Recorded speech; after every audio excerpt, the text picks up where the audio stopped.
وقفات رمضانية نيجمك من بلاس أوما تيفي كننديا جبراني سانفي بتابنا ينما أكرمك الأستاذ أبو بكر سيدبي أن الأستاذ عمر كمانجيفي أمالا دلي ألاك فميقود مادي أمبيلا جلما. الحمد لله وكفى والصلاة والسلام على المصطفى وآله وصحبه أجمعين. أيها المشاهدون لقناة السعادة، السلام عليكم ورحمة الله وبركاته. الحمد لله أمبي الله سبحانه وتعالى تنو كصليك على كرام محمد كان صلى الله عليه وسلم أنا كصدمو أنا كصحابه نوت من أبوي أمبي فليلا سي تي كننديا فلبغ بيلا جلما نوغاتينا أما إلى لك فو ألبي أنا كإميشون منديبي نوغا في نوغاتينا أنكل نوكا أكرموك الشيخ والأستاذ عمر كمانكي أنكل نوكا بسم الله بي أنغا ستوديو كونالا يانا نغدو ولا دا كونالا أمي فوليدي أكرموك ما أكرمو. السلام عليكم ورحمة الله. وعليكم السلام ورحمة الله وبركاته. شيخنا المفتي نعم أمي فولاسي أن لم يبقى جمانا مسلمات بلا جنما الحمد لله كابيني وكا واتيو أنو سيجيروي أمي فولي فران كرنجرين كا أدي تيفي كنا جاما أما إن على في تيفي ala ka shi sabati. Amina ya rabbi. Ala ka ke jiyan kuna jan lahara kuna jaya. Amina ya rabbi. TV ala ka sangorota. Amina ya rabbi. La yini mun bala ala ka barka dula. Amina ya rabbi. La yini nun ke aljina sura sababiya yi. Amina ya rabbi. Alhamdulillah ambi folla se bela jinama. Alhamdulillah ankaramugo kuma nyebla jaranye ama jiga ka fo an fle baga bela jili ka foli kan feni mais antna ko yimbla daga grin dala bli nala taala ka jamedo anga émission konnala ankaramugo komi ba kala maka fo ami sungolo konnala ola islameka ma sungolo tonobo tugudi. Alhamdulillah bismillah wa salatu wa salam ala rasulillah na'am wa alihi wa sahbihi wa sallam. na'am Ustaz sungolo kaloba mi ni anfle a konnala sera bele ba flabe ni islamé ba fa ka sungolo tonobo akangi haklito o sera bele ba flala sera bele ba fla ni islamé be fa ka sungolo tonobo ko sebe karamgo akaka anga namere sera nunu sera ngabbu et puis sera miseni chaman ba de sera nunu kono. Allahu akbar. Wa sera miseni kelu abada ma len la se al jannama masha Allah ni sera akechogola ola ustad al mufti na'am akramo kamagi sera belebele ba in folo minye amba fuma ko wasailu ightinami shahri ramadana min haythu al ibadatu wa taqarrub ila Allah azza wa jalla. Allahu akbar. Sera belebele ba in kono sera miseni chama ne be o sera miseni kilingelen be ala batowde ala bato sera miseni chama ne be sera belebele ba folo en ko wa sera miseni kilin a bebe adamaden masunya alala Allahu ta'ala la Allahu akbar. o beta fo sera tan duru fo tan ani duru sera tan ani duru sera belebele ba folo en kono ne ya famiya ka sungolo tonobo o be ke sera belebele ba fla so yala o sera belebele ba kile o kile non karibola fo ata se tan ani duru wala mais folo indi tan ani duru de go kono folo ni ta ani durbo wa folo ni ala bato di ala ma de bi se ala bato chogodi kamado alala. Allahu akbar Allahu akbar. O folo nala sona mina kuma o kan insha Allah. Ustadna sera belebele ba flana o wasailu ightinam shahri ramadana min haythu al ihsan ila ibadillah ame sungolo era tonobo chogodi ni nyuma ya sera e kanyeshi aslame nyogoma. Allahu akbar. O fana ni kono sera durube sera misani durube akelu kele ni islamé yake ibe hera la se islamé nyogoma wa ibal janna soro bi iznillah ta'ala. Allahu akbar Allahu akbar. ala ka fana nyuma amin ya rabbi amin na fa mera ka baraka ala ko no amin ya rabbi amin akrabo ni wala ndai na faka bo ko sebe islamé bisiga sungolo tono bo tugi amina abeke ni sra bele ba flay ko sebe ko sra bele wa folo ni bato sray ko sebe sra bele wa flana ni nyuma ya sray ga ni bato sray no sra folo ye no mise no kari mise ni chama mo kono fo ata se tandruma ko sebe ina ko era ba kalama na ala bato ala ya chaya wala sa mawkadu aljina kuno no wala do kan no doma o ka gɛlɛn dɔ ma. Donc ni a cayara sisan bɛɛ b'i ka tata sɔrɔ a la. bɛɛ b'i ka tata sɔrɔ a la wa bɛɛ bɛ alijinɛ sɔrɔ nɔgɔya la. Allahu akbar. Ala ka dɛsɛ wa. Silamɛya diinɛ in a ka di dɛ. a ka di. wa ma ja'ala alaykum fi dini min haraj. Ala ma gɛlɛya foyi don a la. Allahu akbar. karamɔgɔ tiɲɛna a tɛ tɛmɛ nin kan. Kosɛbɛ. Sisan sira belebeleba in an bɛ don o kɔnɔ n'o ye sira belebeleba fɔlɔ ye. Alhamdulillah. Ustazuna al-Mufti. Naam an karamɔgɔ Kamaki. Sira fɔlɔfɔlɔ ye min ye n'o ye alabato yɛrɛ sira ye sunkalo kɔnɔ o de ye alhamdu wa shukru lillahi ta'ala ala bulughihi wal farahu wal ibtihaju bi hululihi. Allahu akbar. Qala Allahu azza wa jalla وإذ تأذن ربكم لئن شكرتم لأزيدنكم ولئن كفرتم إن عذابي لشديد. الله أكبر. نسمعنا نانا سر فلا فلا من بين الإسلام بما هو بالا ودي كا على فو كالا تانتو كاولي نيومان دون kakila ka nusɔndiya k'i fari funi ko n ye ala dali sunkalo min na k'a k'a yira n na ko ala y'a yira n na ala i ni ce. Ni ko be ala fo kun bɔ. U bɛ ala fo kun bɔ. O ko ba ye dɛ. Allahu akbar Allahu akbar. Jamana mun bɛ yen k'a fɔ ko olu bɛ diinɛ b'u sɛbɛ ma. Awɔ. Ni sunkalo donna ni kalo yira dɔrɔn i b'a ye tellement que u bɛ nisɔndiya f'u bɛ to ka cadeau kɛ ɲɔgɔn ye. Allahu akbar. E b'a kalama i y'a ye i ka jamanaw kan. Kosɛbɛ karamɔgɔ. Est-ce que o n'an fɛ ye kelen?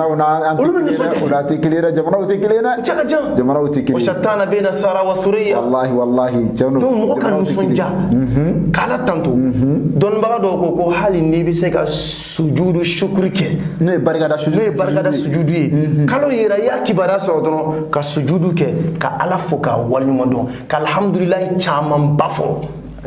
Ala ni mɛnɛ ne bɛ k'i dali k'i ka kalo min yɛrɛ ala y'a yira n na ka nisɔndiya ka walawala. O ye nɛɛma ye koyi. Ala ko suratu Ibrahimu aya 7 la Musa nɛn kan a ko Musa maaw hakili lajigi kumana min na e tigi ala ye a ka jɔnw la dɔnniya ala ye misali dɔ lase bɛɛ ma. Allahu akbar. I ta'azana rabbukum bi maana wa iz a'lama rabbukum ibadahu kumana min na ala ye a ka jɔnw la dɔnniya ala ko cogo di la in shakartum n'aw ye ne ala barikada la azidannakum m'aw jidi. E b'a la ka jidi e b'a sira dan dɔn wa? Ayi a barikada dɔrɔn i ka jidili to ale bolo. Donc o jidili sartu o de ye barikada ye. N'i bɛ fɛ ala k'i jidi kuma o kuma a barikada ala barikada. Ayi ni ala barikada ko ko la wallahi ala bɛ dɔ fara kan. Allah a ko wala in kafartum a ko n'a ye n fitiri waleya inna azabi la shadid. Allahu akbar. A ko n ka jangata ka jugu. O la sunkalo nalen mɔgɔ k'i nisɔngoya o ye fitiri waleya de ye ka ɲɛsin ala ma. O bɛ ala ka jangata lase mɔgɔ ma. Allahu akbar. O la sira fɔlɔfɔlɔ min ni alabato sira don o ye i k'i nisɔndiya ni sunkalo nani ye ka alhamdulilayi caman fɔ ka zikuru caman kɛ ka ala waleɲuman dɔn. Ala min sɔnna ka sunkalo yira i la o y'a dama bato de ye o baraji ala dɔrɔn de b'o da dɔn. Ala dɔrɔn de b'o da. Ni sira fɔlɔfɔlɔ ye mɔgɔ bɛ madon ala la ni min ye sunkalo nani. Karamɔgɔ sunkalo yɛrɛ donni kɛnɛma ɲɛna fɛn ka di k'o bɔ wa? Walahi foyi o ye nɛma min ye jɔn bɛ se Alahu taala sara o la? Mɔgɔ si. Salon ani mɔgɔ caman ye sunkalo don ɲɔgɔn fɛ ɲinan o tɛ yen. O tɛ yen. Alahu taala y'a yira i la i ye mun di ala ma? I ye mun da foyi. Olu mun taara i ye mun kɛ ala la? Foyi ma foyi kɛ Alahu taala la. Nin ye bato yɛrɛ fɔlɔfɔlɔ de ye. Mɔgɔ mɔgɔ i ma ala barikada i ka alabato tɛ foyi ɲɛ i ye.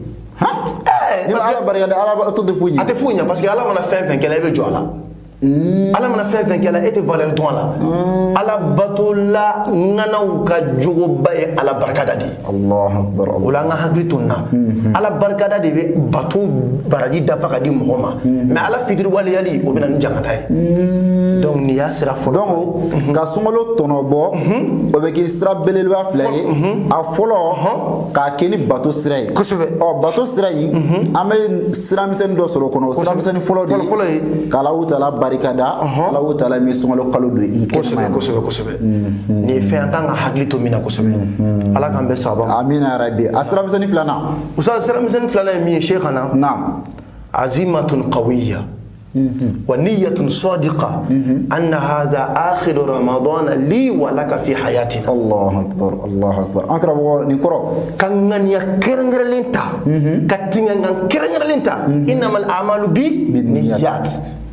k'a fɔ sunkalo min donni filɛ nin ye ne ka ɲɛnɛmaya sunkalo laban de ye sangɛrɛ sunkalo b'a sɔrɔ n bɛ kaburu kɔnɔ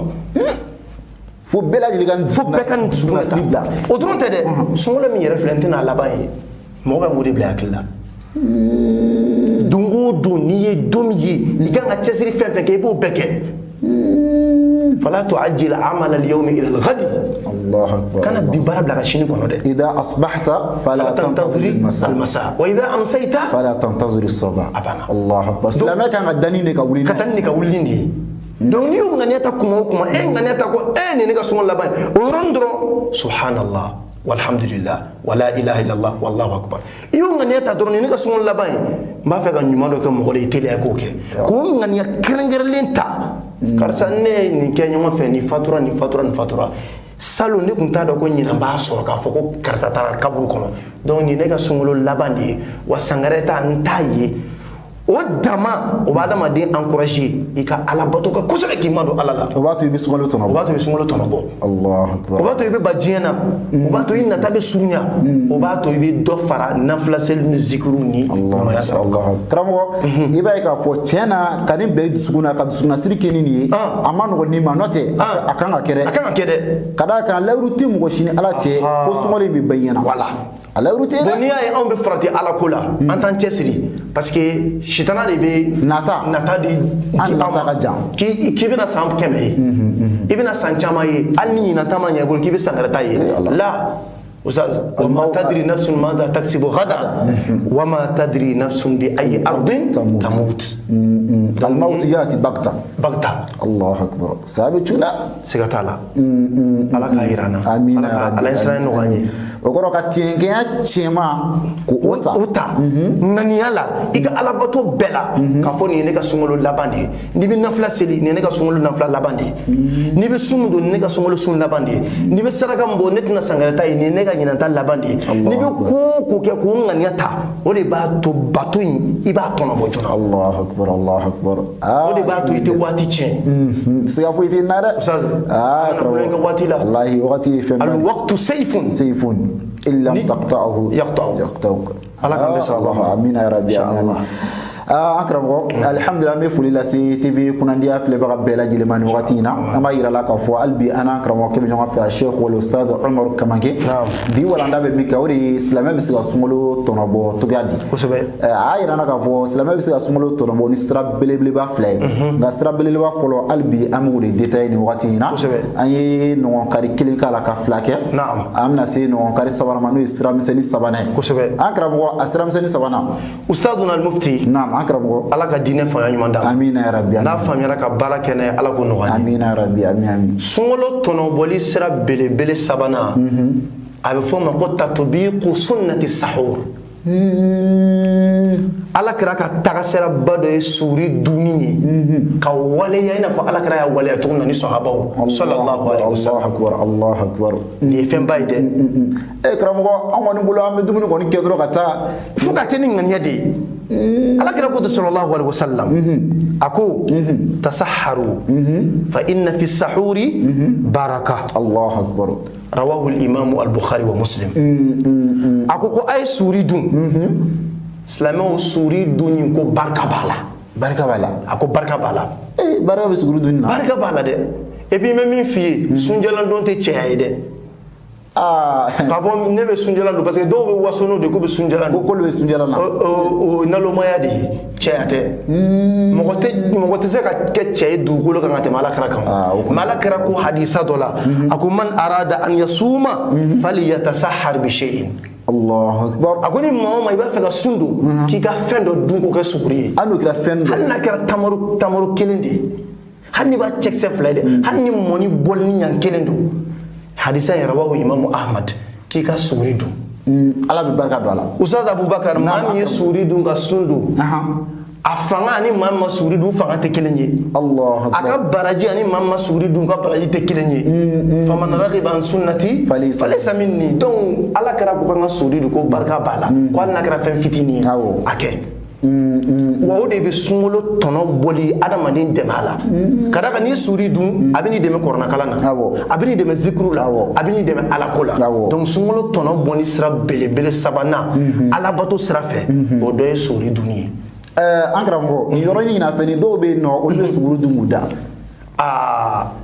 O fɛn bɛ yen nɔ dɔw b'a dun depuis su daminɛ k'u da k'u ban ka wuli suguru dun wagati. Non o man ɲi o tɛ suguru ye parce que a sahur o ye dumuni min bɛ dun dugukila fɛ su laban waati su laban wagati o de ye sahuru ye ala kɛra o kan k'o dumuni dun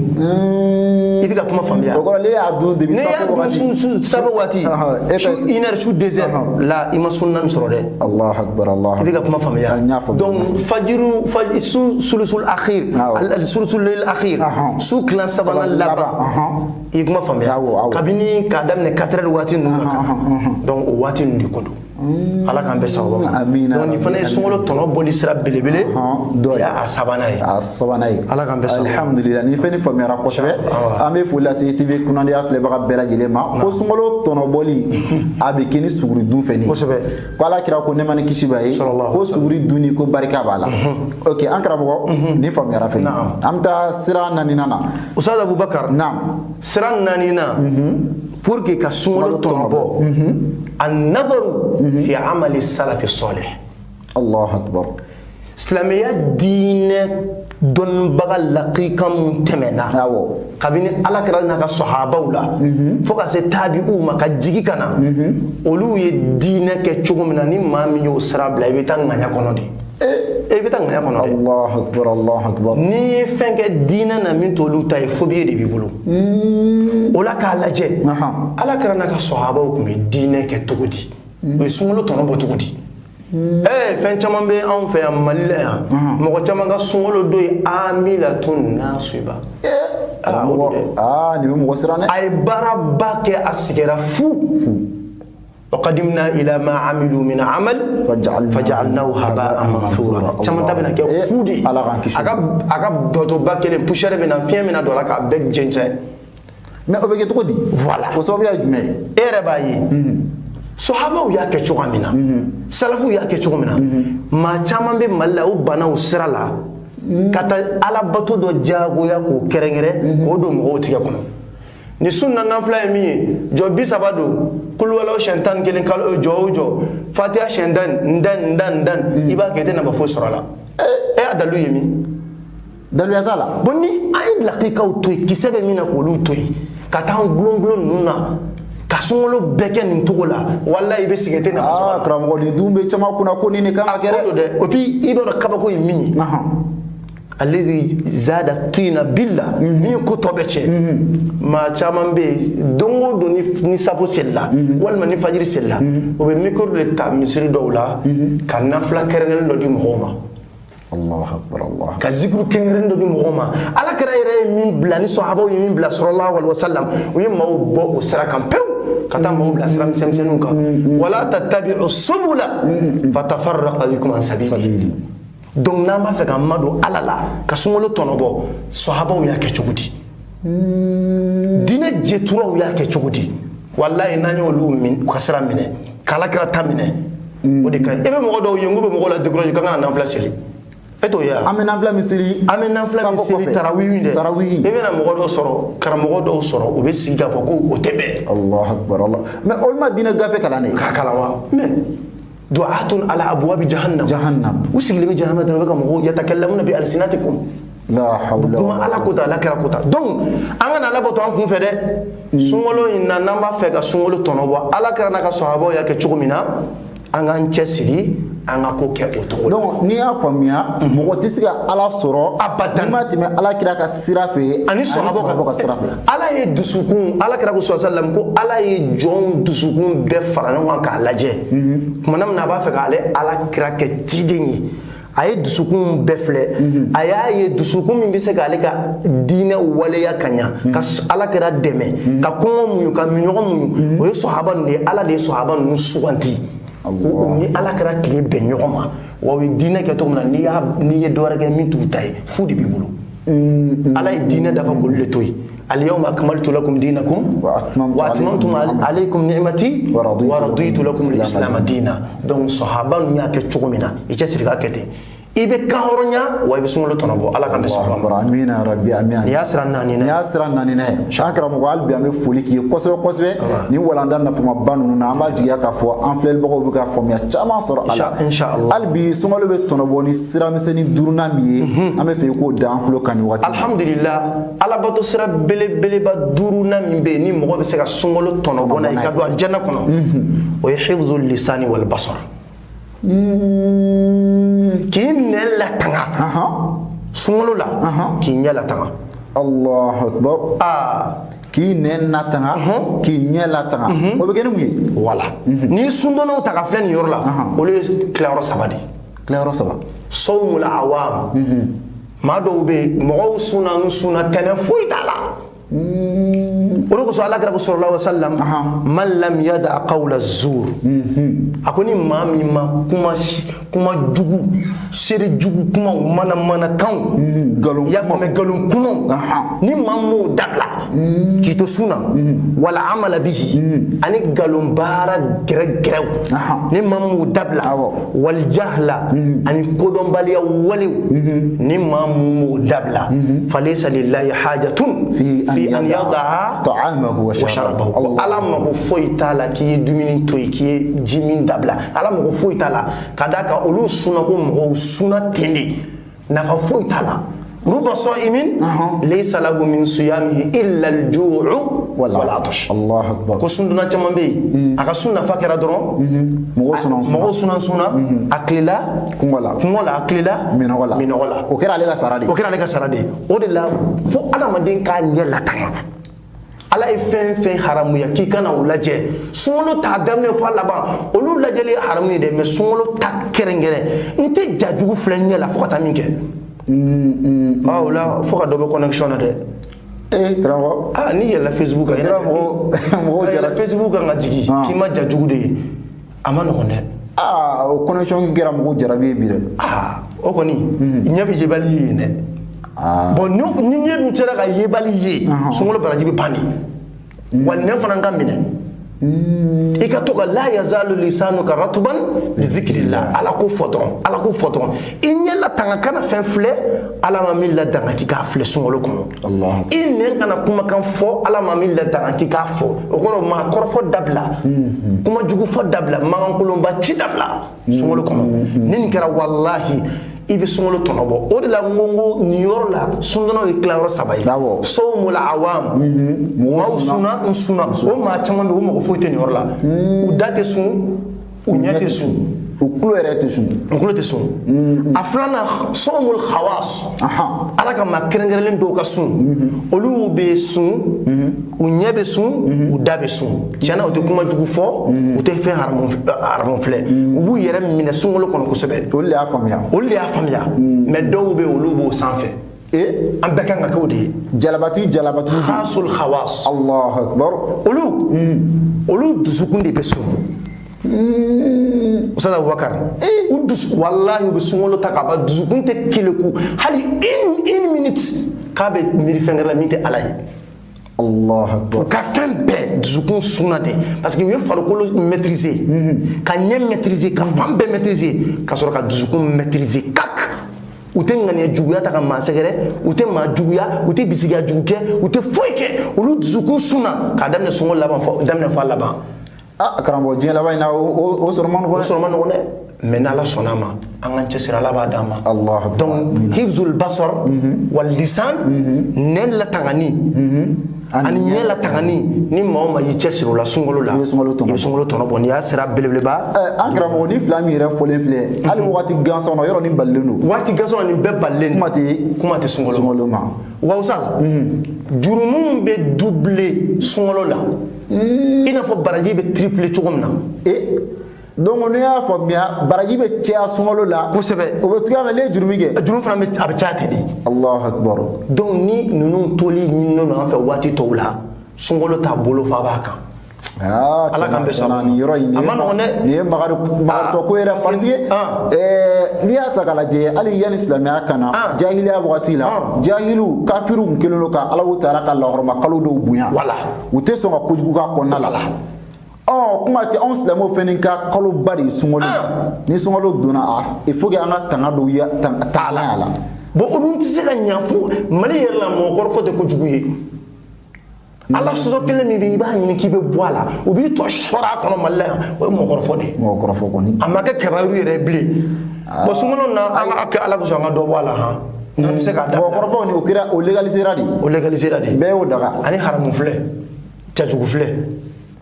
ala k'an bɛ sababa ma amina ya sira belebeleba duruna ye ala an karamɔgɔ ni yɛrɛ y'a dama walandɛ kosɛbɛ y'a dama walandɛ nka n'ala sɔnna sigi natɔw la an bɛna kuma ni yɔrɔ ninnu kan inshallah